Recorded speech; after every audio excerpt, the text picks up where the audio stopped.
So the big question is this: how do real estate investors who don't have a ton of free time, don't have access to off-market deals, and didn't start life on third base, how do we conservatively grow our real estate business to support our families, finally leave the corporate rat race, and build a legacy? That is the question, and this podcast will give you the answers. I'm Ed Matthews, and this is Real Estate Underground. Greetings and salutations, Real Estate Undergrounders. It is Ed Matthews again with the Real Estate Underground. Thank you so much for making us a part of your day. I do want to ask, and first off, I want to thank you because we just found out, I was telling our guests, we just found out today that we are a top 15 global podcast in the multifamily space, which we're on a list of about 90 really good podcasts. So thank you. If you are new to the show and you like what you hear today, or you listen to some of the other episodes, one of the things you can definitely do to help us grow and help us find subjects and guests who will pique your interest as well is to follow us, and always feel free to comment. I read every single comment and I try to respond to as many as possible. So thank you. And with that, I have a guest here who his domain expertise and subject matter expert is near and dear to my heart for a couple different reasons. One, we just signed a big deal to do something very similar to what he does, which we'll get into. It's similar, but not the same. And also he's leading the wave of alternative energy. And also turns out that it's helping multifamily owners make extra money. With that, Owen Barrett from Shine, congratulations on your success and welcome to the show. Thanks for having me. Yeah. So Owen, for those folks that haven't discovered Shine yet, why don't you give us a little bit about what the company's all about, and then we'll get into it. Yeah, so Shine is the only turnkey solar solution for the multifamily industry. I think that's really important for kind of a number of reasons. We developed Shine after acquiring 650 units ourselves, multifamily units throughout the Midwest, and treating that portfolio as a guinea pig in terms of what's the best way to deploy solar on multifamily. And what we noticed was there's a lot of solar contractors that don't understand multifamily. And then there's a few software companies out there that understand how to bill tenants once solar is installed, but there was nobody doing both. And it's created this sort of nightmare scenario where a multifamily operator or owner had to go do the due diligence on a contractor and then work with a billing company. And the more parties involved, the more complicated these projects get, and they're already complicated. And we spent about 2 years developing a turnkey solution, brought the installation expertise with a proprietary billing platform, and launched Shine to really try and decarbonize the multifamily space via on-site solar. Excellent. And when you say decarbonize, let's talk about the impact of that. So how do you track that? What are the KPIs that you're particularly focused on? Yeah. So just within the decarbonization space, it's a lot easier to decarbonize a new building than it is existing. So you see a lot of people focused on how do I build new buildings the right way with a lower carbon footprint? That's how we should be building these things. Leads. I personally don't put a lot of emphasis on building rating systems because I think the rating themselves are really expensive and you could get to the same results without the rating. I also think how you operate a building is more important than how it was built. And the rating systems tend to focus on how things are built, not what happens once it's in operation. Of all the buildings that exist today, I think 2/3 or 70% will exist in 50 years. And 40% of global emissions are from the built environment. If we want to have an impact on emissions, we have to go after existing buildings. And multifamily is not known to be the most innovative industry out there. They're slow to move, risk averse. I just thought it was a really interesting opportunity to try and go after this space specifically and come up with a model that's not leading with environmental metrics, saying, let's do this for the trees, let's do this for the polar bears, let's do this for the kids. It's, let's do this because it will make you more money. It's better for your tenant, and it's also good for the environment. And so let's talk about the money then. One of the things, and I mentioned on our previous show as well, we just signed so we've gotten into land development. And one of the things that we discovered here in Connecticut was the incentives to work with local solar companies to build infrastructure is frankly pretty lucrative, right? And we carved out probably 10, 12 acres, I believe, for a solar farm here in central Connecticut. And we're in the process of permitting and getting that entitled and all that. And the local government and the state government have been really supportive. It seems like it's going to happen. So in our scenario, not going on a building, it's going on raw land. It is basically a ground lease where they're putting a 5 megawatt battery and a bunch of solar panels, then connecting it to the three-phase grid, and off we go. How is what Shine does? How is that different? We have come up with a business model that focuses on helping owners of buildings, generally existing buildings, but we do work with new development too, installing on-site solar on those properties. When you think about your typical apartment building, think about like 200 unit garden style property, the common area meters, so the electric meters that are covering the leasing office, the fitness center, the pool, the exterior lights, that's only responsible for 5 to 10% of total emissions at the property. 90 to 95 is from tenants.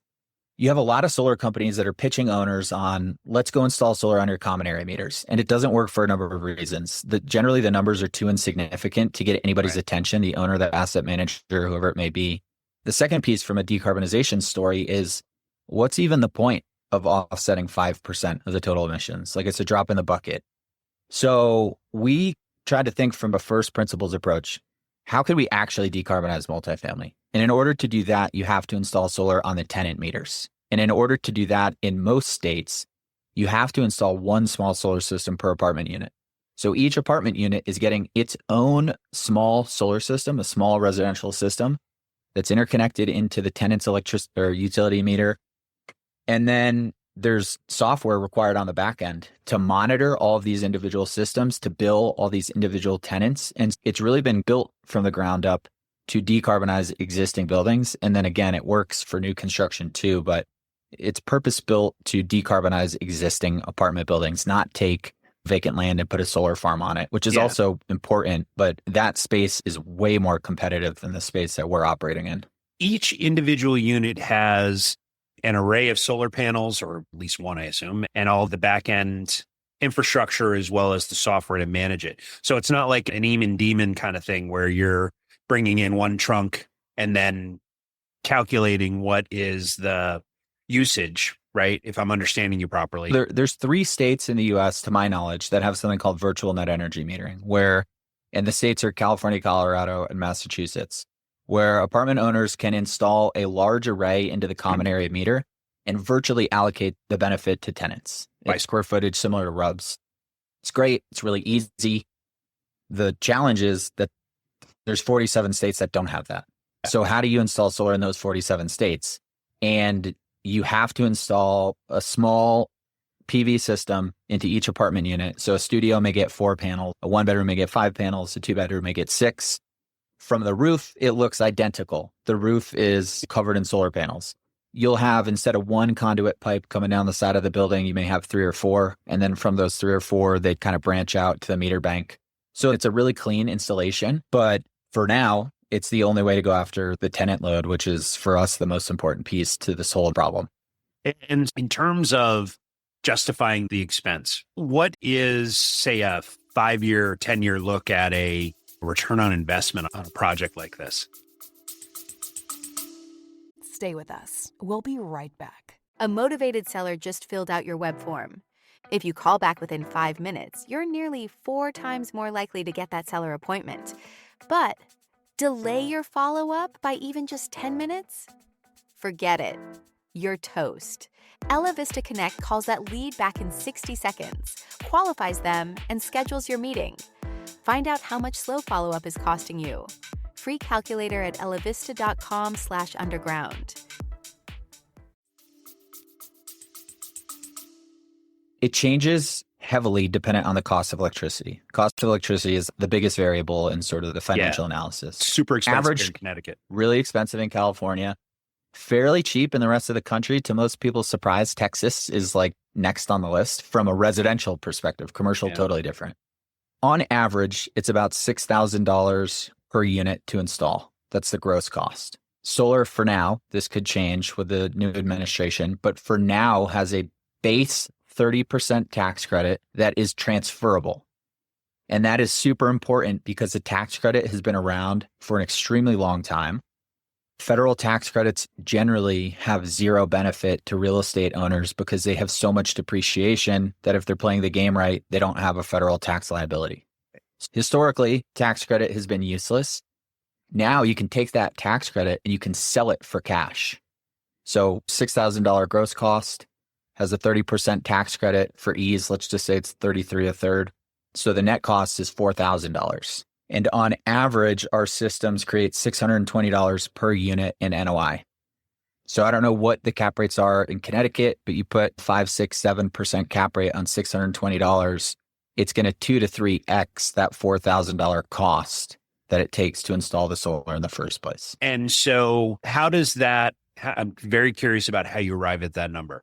Is it just perceived value and the building is more valuable, or is it that you can charge higher rents, or your infrastructure costs? Obviously they go down, right?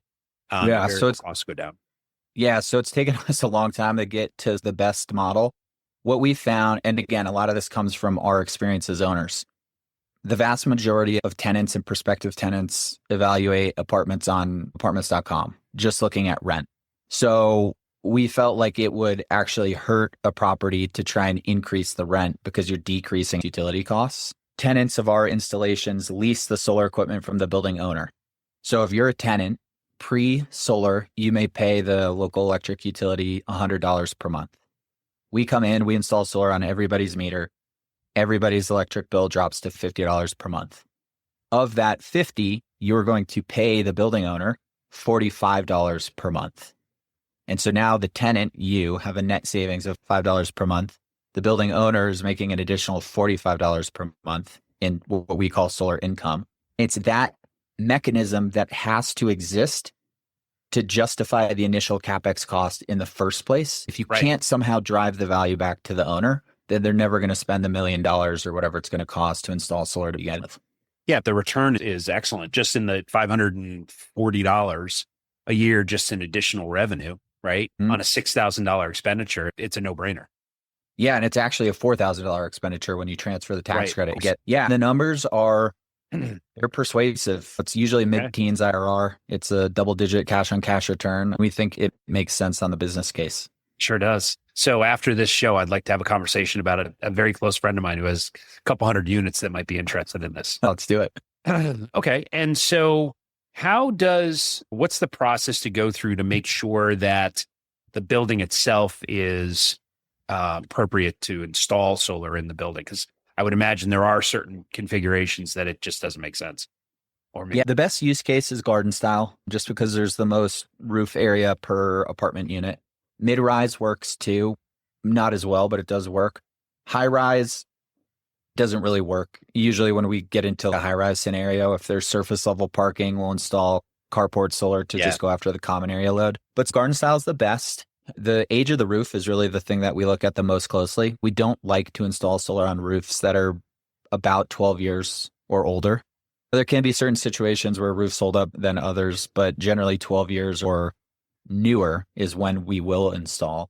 And then what's really interesting from our model is a lot of times in what's called C&I solar, commercial and industrial, you have to do a site visit before you can give hard numbers or even soft numbers, because oftentimes you have to upgrade the electrical service because the amount of energy that your solar system is producing is too much for the main service panel to handle. You have to do an upgrade, costs a lot of money, takes a lot of time because you have to go through the utility. Because all of our systems are so small, each individual system is so small. On aggregate, it's fairly big, but the individual systems are so small, we have not run into an instance where we have to upgrade any electrical infrastructure yet. Big. It's huge. Yeah. So electrically, we have not run into a building that doesn't work. We have seen some with roofs that are too old, and we generally suggest that they replace the roof before they put solar on, because we don't want to be that company that puts panels on and then the roof has to be replaced 5 years later. Right? Exactly. Right. And so as you're going through, you got to do a site visit. Like, what's the process? So walk me through. Ed calls Owen and says, hey, man, I'm ready to move forward. What happens next? So first we'll do a remote analysis that is usually within 5% in terms of how big the system size is going to be, what it's going to cost, what it's going to save. If that looks good, we'll do a site visit to confirm any assumptions, just make sure we're not missing anything. And then we'll move to an installation agreement once we firm up the numbers. We can't dictate how long it takes that installation agreement to be signed. Sometimes it's a week, sometimes it's 6 weeks, sometimes it's 3 months, just depending on lawyers. But once it's signed, we'll move into engineer and permitting. That usually takes 2 to 4 weeks. Once the plans are submitted, that depends on where it's being submitted. California, New England generally take 2 to 3 months. Everywhere else usually takes 6-ish weeks. And then the physical installation takes about 4 weeks. Wow, that's it.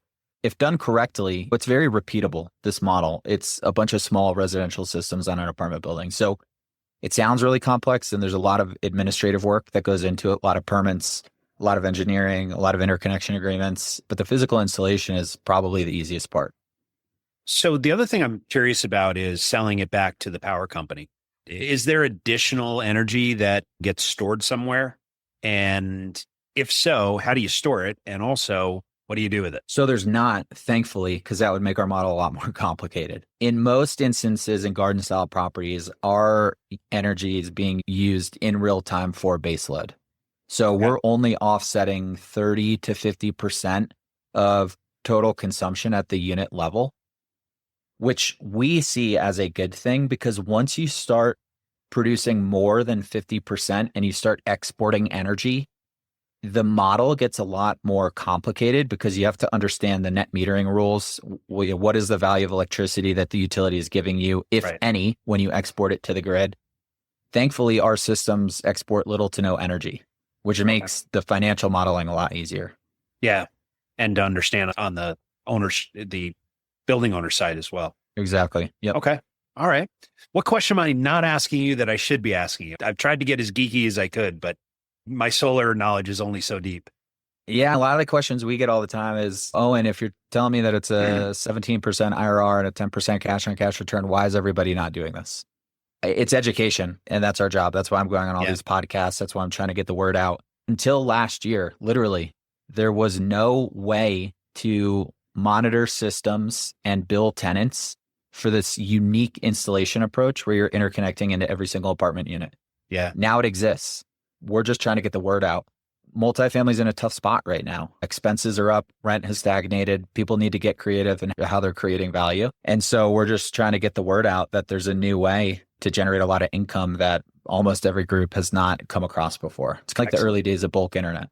Yeah. Being a recovering Silicon Valley guy myself, let me ask you, technology-wise, where do you think we are relative to the birth of the internet? Me and my friends always talk about for AI, it's literally 1997 in where we are. So we're just in the beginning. Question. So I'm curious where you think solar is and this technology in particular.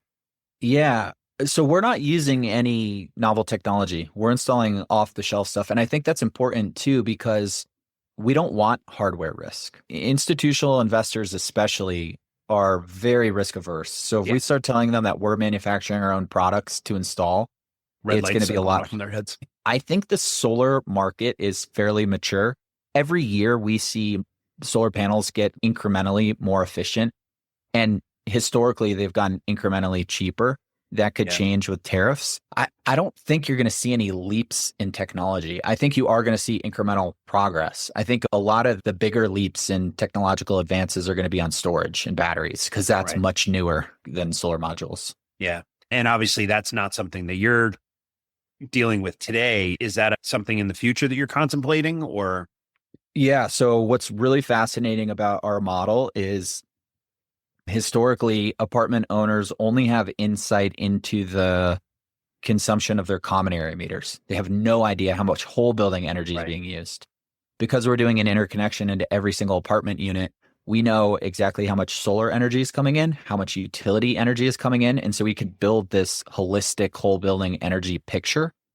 And then once incentives start to take off for on-site storage, we can then use the data that we've collected and go back to owners and say, now it makes sense for you guys to install storage. It didn't 7 years ago, but now it does. So we're always paying attention to it, but it works in so few markets that it's not high up on our priority list. Yeah, it's interesting you say that, because Connecticut, for instance, had legislation. It was on the Hill here in Hartford to one of the things they were contemplating was building owners had to disclose what the energy consumption cost was for each unit. And the building owner lobby, the landlord lobby, basically said, we have no practical way to know what that information is. Some utilities will give you whole building energy data, but they will never give it to you at the unit level because that's proprietary, or it's the ownership of the tenant.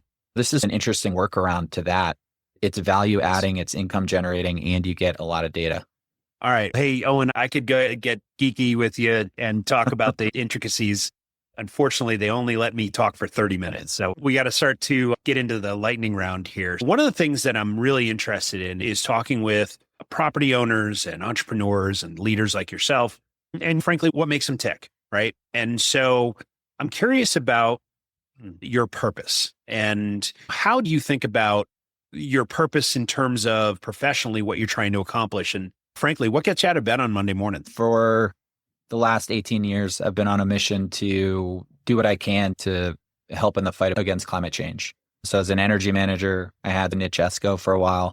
And now for the last, I think 8 years, I've been working on decarbonizing multifamily. So I don't think I could have a job that doesn't somehow touch decarbonization space.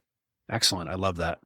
So I'm also interested in the mentors you've had in your professional life and personal life. What's the best advice you ever got and who gave it to you? So it wasn't a mentor, but it was a potential investor that ended up not investing in an earlier company. And he told me, I do not invest in part-time entrepreneurs. It was like, if you're not committed enough to go all in, you shouldn't expect anybody to write a check for you. All right.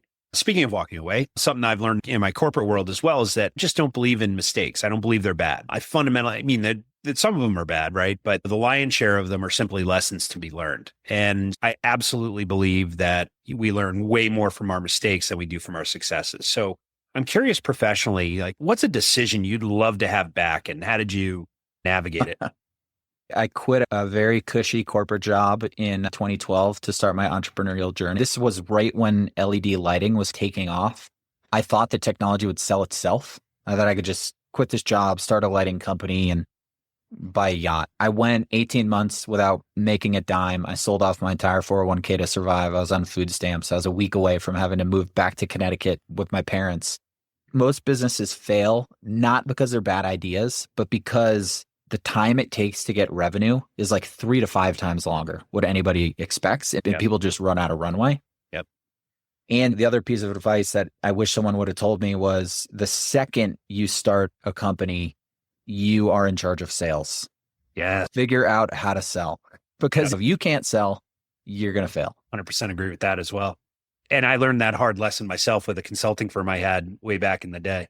All right. So the other thing that I'm really intrigued by is how leaders consume information. So I'm curious, what's the book on your nightstand, literally or figuratively, and who are you paying attention to these days? Yeah, literally right now, it's a book called Money for Couples. I'm married. I have 2 kids. I heard this guy, I don't know who the author is, but I heard him on a podcast and he just talked about how typically in the US, in every couple, there's a money person and a non-money person. And regardless of how much money you have, it causes sort of tension in relationships because one person understands everything and the other person understands nothing or less. Yep. I heard this and I was like, oh man, like this is totally true for myself and my wife. I'm the money person. Right. And so I'm reading that book to hopefully eliminate the knowledge gap and get everybody on the same page and just see where, if anywhere, it leads. Excellent. And then the last thing, I'm always intrigued by how people define success in their own world. And so I'm curious how you do that. Yeah, with this company, Shine, it's pretty easy. It's how many units have we decarbonized? For me, I'm driven by impact. Fortunately, impact and financial success are closely correlated in this business model. I think we're just lucky in that regard. All right, cool. So when you're not talking about decarbonization or real estate or solar specifically, what do you like to do for My wife and I just moved to Park City, Utah, so that we can spend more time in the mountains. I'm a big rock climber. She's a big trail runner. So just trying to get in the mountains as much as we can. Yeah, I'll bet. Oh, that's one of the most beautiful places on earth. A couple of very close friends that live out there as well, including one of my men. If folks want to get in touch with you or learn more about Shine, what's the best way to do that? Our website's getshine.com. There's a contact form you can fill out. We just launched a really cool AI tool where building owners can see how much solar they can fit on their property, how much NOI will be generated. The only social media that I'm on is LinkedIn, Owen Barrett on LinkedIn. Okay. Owen Barrett, thank you so much for your time today. I got a lot smarter about your product, so I'm excited and I'm serious about having that conversation with you about my own portfolio. Thanks for joining us and continued good fortune. Yeah, thanks for having me. This has been the Real Estate Underground. Don't forget to rate, review, and subscribe. It helps us grow. Until next time, Undergrounders, remember your real estate journey begins with a simple step forward. Now get to it. Bye for now. This has been the Real Estate Underground. Don't forget to subscribe. It helps us grow. Until next time, Undergrounders, remember your real estate journey begins with a simple step forward. Now get to it. Bye for now.